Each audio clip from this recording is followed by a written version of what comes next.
I recently read Master of Change by Brad Stulberg. 36. That's the number of major changes the average adult will experience.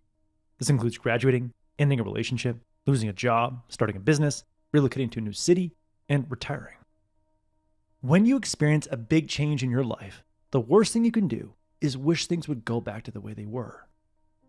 Resisting a change turns pain into prolonged suffering.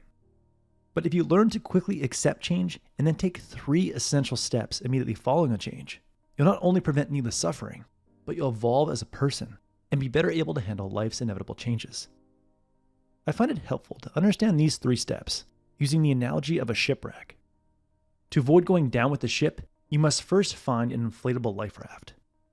The life raft represents a part of your identity that you can cling to in turbulent times.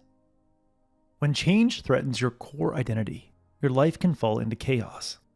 For example, if you see yourself as a programmer and your identity is threatened after seeing AI write flawless code, you may experience a crisis of confidence and question your future career path. Or if you primarily see yourself as an athlete and you suffer an injury, you'll be devastated. However, by broadening your identity to encompass various roles that you're proud of, like great friend, loving parent, better than average cook, aspiring writer, solid guitar player, or anything else that makes you feel appreciated and competent, then a change in any one area of your life is less debilitating because you have other areas to support your self-worth and optimism as you work on rebuilding the area of your life that was affected by change. It's akin to having an extra bedroom in your house you can sleep in while you renovate your master bedroom. Speed skater Niels van der Poel credits a diverse identity to winning 2 gold medals and setting 2 world records at the 2022 Beijing Winter Olympics. When van der Poel was training for the Olympics, he always made time for hikes and pizza with friends on weekends, regardless of how demanding his training schedule got, because he knew that by actively expanding his identity to include great friend, he wouldn't feel devastated when races didn't go his way or he was sidelined with an injury. In fact, having a strong identity outside of speed skating allowed him to skate fearlessly in competitions because his entire self-worth wasn't tied to speed skating. He says, "I knew who I was, and I was not just a speed skater." Author Brad Stulberg says, "There are times when I lean heavily into each of my main identities: father, husband, writer, coach, friend, athlete, and neighbor. I focus on keeping all of these identities strong to ensure that when things falter in one area of my life, I can rely on the others to energize and pick me up." So I pose the following question to you.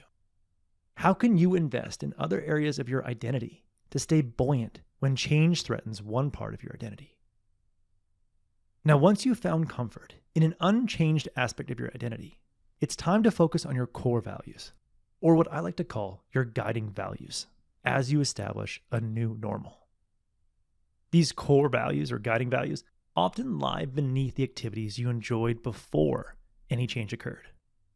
For instance, if an economic recession causes you to lose your job, do you miss the collaboration and teamwork the most?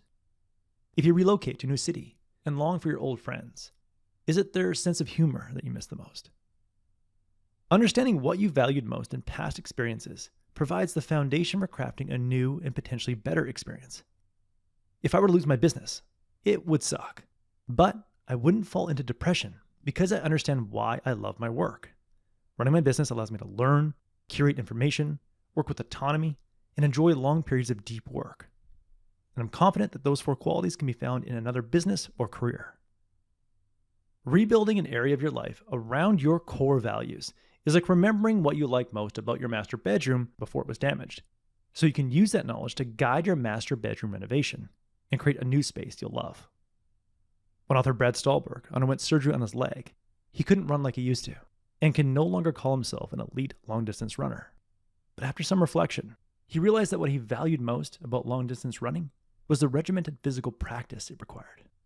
So, he committed himself to strength training and adopted a weightlifting practice to re-experience that which he valued most. Now, if we go back to the shipwreck analogy, the first step is finding a raft. The second step is locating your compass, aka your core values, to guide yourself towards land. And the final step requires paddling for a bit and then checking the compass to see if you're still on course. In life, this means experimenting with different strategies while staying aligned to your core values. Roger Federer exemplified this final step in 2013. At the beginning of 2013, he was at the peak of his career, winning impressively. However, a series of back injuries put a quick end to that, and many thought his age was catching up with him. But instead of losing hope, Federer remembered his core values, competition and excellence, and got busy experimenting with new playing strategies.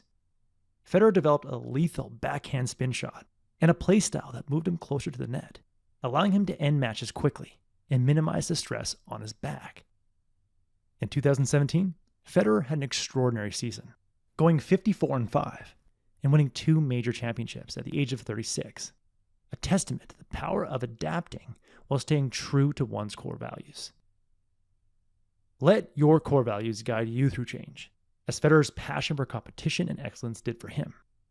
Get busy trying various approaches to recapture the essence of what you enjoyed most before change occurred, but be prepared for several failed attempts. The key is to practice rugged flexibility. Stay firm in your values, but flexible in your approach. In the end, change offers you a choice. You can resist change and suffer, or you can accept change and stay positive by embracing one of your many identities and get busy experimenting with different actions that align with your core values. Stolberg says, change itself is neutral. It becomes negative or positive based on how we view it, and more importantly, what we do with it. We achieve stability in our lives by navigating and mastering frequent instability. That was the core message that I gathered from Master of Change by Brad Stolberg. This was an awesome book to read, given how fast life is changing these days. I highly recommend it. If you would like a one-page PDF summary of insights that I gathered from this book, just click the link below and I'll be happy to email it to you. If you already subscribe to the free Productivity Game email newsletter, this PDF is sitting in your inbox. If you like this video, please share it. And as always, thanks for watching and have yourself a productive week.